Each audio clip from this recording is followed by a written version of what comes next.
इस बीमारी को समझने के लिए आज थोड़ा सा हम ब्रेन केमिस्ट्री को समझ लेते हैं कि दिमाग के अंदर ऐसा क्या है जो एक व्यक्ति को जो नॉर्मल था उसको नशे की डिपेंडेंसी में लेकर जाता है और उसको बार बार नशा करने की ज़रूरत महसूस होती है, जबकि उसके बहुत सारे नुकसान होते फिर भी वो उस चीज़ को करना चाहता है।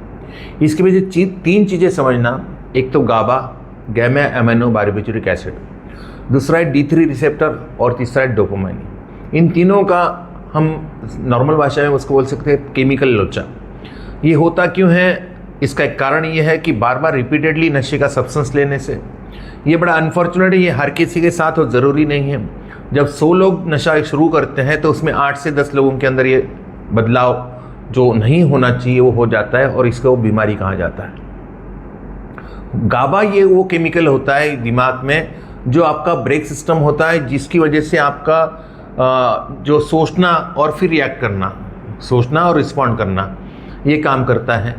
ये ब्रेक आपको विवेक की तरह काम करता है, विवेकपूर्ण तरीके से आप डिसीजन ले पाते हो। डोपामाइन जो रहता है वो फील गुड दिलाता है, रिवार्ड सिस्टम एक्टिवेट होती है, डोपामाइन से आपको अच्छा फील होता है, महसूस होता है। रिवार्ड सिस्टम का काम डोपामाइन का है। जो अच्छा फीलिंग अंदर जो आता है वो डोपामाइन की वजह से आता है। डोपामाइन बाइंड होता है D3 के साथ में। बार बार रिपीटेडली नशा करने के बाद जब एडिक्शन की तरफ आदमी चला जाता है तब उस समय D3 की संख्या जो है वो धीरे धीरे बढ़ने लगती है। साथ साथ नई न्यूरल पैटर्न्स बन जाते हैं, नशे की तरफ जाने के अलग अलग मेमोरीज बन जाती हैं। जब इस बीमारी में आदमी पूरी तरह से व्यस्त हो जाता है, घुस जाता है पूरी तरह से, या कहते हैं डिपेंडेंसी में चला जाता है, उस समय कहीं ना कहीं D3 की संख्या इतनी बढ़ जाती है और वो गाबा को परेशान करती है, गाबा को फेल करती है। आप सोचते तो कि मेरे को एक ही क्वार्टर पीना, लेकिन पीने के बाद आपके 2-3 कब हो जाते पता नहीं चलता। आपको जो करना नहीं है या जो बोलना नहीं है वो चीज़ आपको विवेक बताता है, लेकिन विवेक जो है वो समय सो रहा है, विवेक आपका काम नहीं करता है क्योंकि यहाँ पर D3 की संख्या बहुत ज़्यादा बढ़ गई है। कहीं ना कहीं आप केयरलेस हो जाते हो।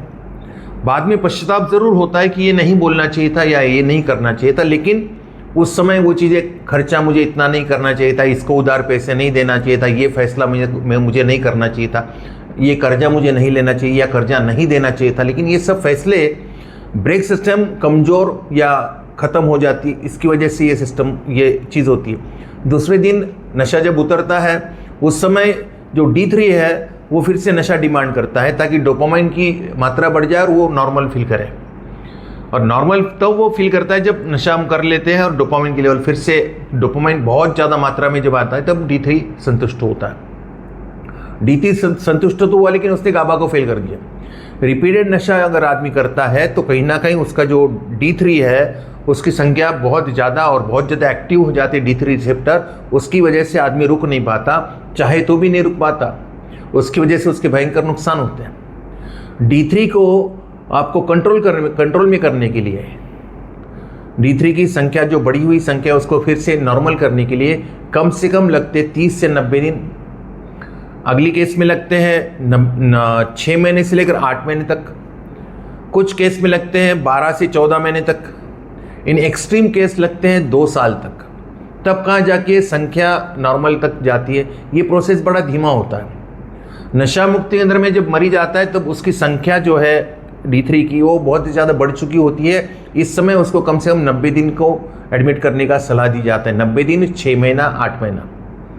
लेकिन जो एक्सट्रीम केसेस होते हैं उसमें कहीं ना कहीं 14 महीने भी लगाते हैं, 2 साल भी एडमिशन रखना पड़ेगा उसको। अगर उसका वो नशा जो है वो कोकेन जैसा है, बहुत ज़्यादा भयंकर जो नशे करते हैं उनमें ये चीज़ देखी जाती है। 2 साल का कम से कम एब्स्टिनेंस होना ज़रूरी है। तब कहाँ जाके D3 तो नॉर्मल हुआ, टोटल कंप्लीट एब्स्टिनेंस। ऐसा नहीं कि बीच बीच में आप करते जाओ, बीच बीच में नहीं, बिल्कुल बंद मतलब बंद। अगर बीच में किया तो फिर से D3 एक्टिवेट हो जाता है, D3 बहुत फास्ट ग्रोन अप करता है और आपका ब्रेक सिस्टम फिर से फेल कर देता है। D3 इनएक्टिव, या इनएक्टिव तो नहीं कह सकते, वो नॉर्मल होने के बाद में ही आप नशे की तरफ जाने के चांसेस कम हो जाते हैं। चांसेस क्यों बोला है? क्योंकि आपने केमिस्ट्री तो ठीक करी लेकिन मेमोरी कहाँ ठीक हुई है। जो नशे के जो ट्रिगर्स है वो अभी भी आपकी मेमोरी में है। इसका खतरा लाइफ टाइम बना रहेगा कि आपको कोई ट्रिगर अगर हिट करता है, आप उस ट्रिगर के ऊपर एक्शन ले लेते हो, तो एक्शन लेने के बाद में आपका D3 बढ़ना है और गाबा को फेल करना है और नुकसान होना ही है। यही एक वजह होती है कि आदमी एब्सटेंस में रहता है 90 दिन, 6 महीना, साल भर, 2 साल, 3 साल, और जब वो नशा करता है तो उसका ब्रेक सिस्टम फेल हो जाता है, क्योंकि यहाँ पर D3 एक केमिस्ट्री है और मेमोरी एक अलग बात होती है। मेमोरी जो न्यूरल पैटर्न्स जो बने हुए रहते हैं वो कहीं ना कहीं दिमाग के अंदर मेमोरी के रूप में वहीं बैठे हैं। और जब भी हम कोई चीज़, जहाँ पर हम पीपल, प्लेसेस और सिचुएशंस जहाँ पर हम नशा करते थे, जिन लोगों के साथ में करते थे, वो जब स्थिति आती है तो अंदर नशा करने की इच्छा पैदा हो सकती है, और अगर इच्छा को एक्शन में बदल देंगे तो फिर से वही चीज़ जो आपका नशा मुक्ति केंद्र में एडमिशन कर रहे थे उस समय जो चीज़ थी, वैसी D3 की संख्या तुरंत फास्ट बढ़ेगी और आप रुकना चाहो तो भी नहीं रुक सकते। तो एक खतरा समझो, या ब्रेन केमिस्ट्री को समझने के लिए ये शॉर्ट में मैंने आपको समझाने की कोशिश की या समझने की कोशिश की कि भाई D3, गाबा और डोपामाइन, ये जो केमिकल लोचा है वो क्या है एक्चुअली में। हम सोचते हैं कि 6 महीने, साल भर नशे से दूर रहे, 2 साल नशे से दूर रहे तो बीमारी ठीक नहीं होती। न्यूरल पैटर्न्स पीछे बने हुए हैं, आपकी मेमोरी में अभी भी नशा है। तो खतरा आपके पास में विचार आ सकता है, लेकिन विचार को एक्शन में अगर बदलेंगे तो फिर से आपकी बीमारी सक्रिय हो जाएगी, फिर से एलर्जी स्टार्ट हो जाएगी, और फिर से आपका जो किया करा है, जो अच्छा कर्म होगा वो फिर से ख़त्म हो जाएगा। सावधान रहिए, बीमारी बड़ी खतरनाक है। आज के लिए इतना ही, नमस्कार।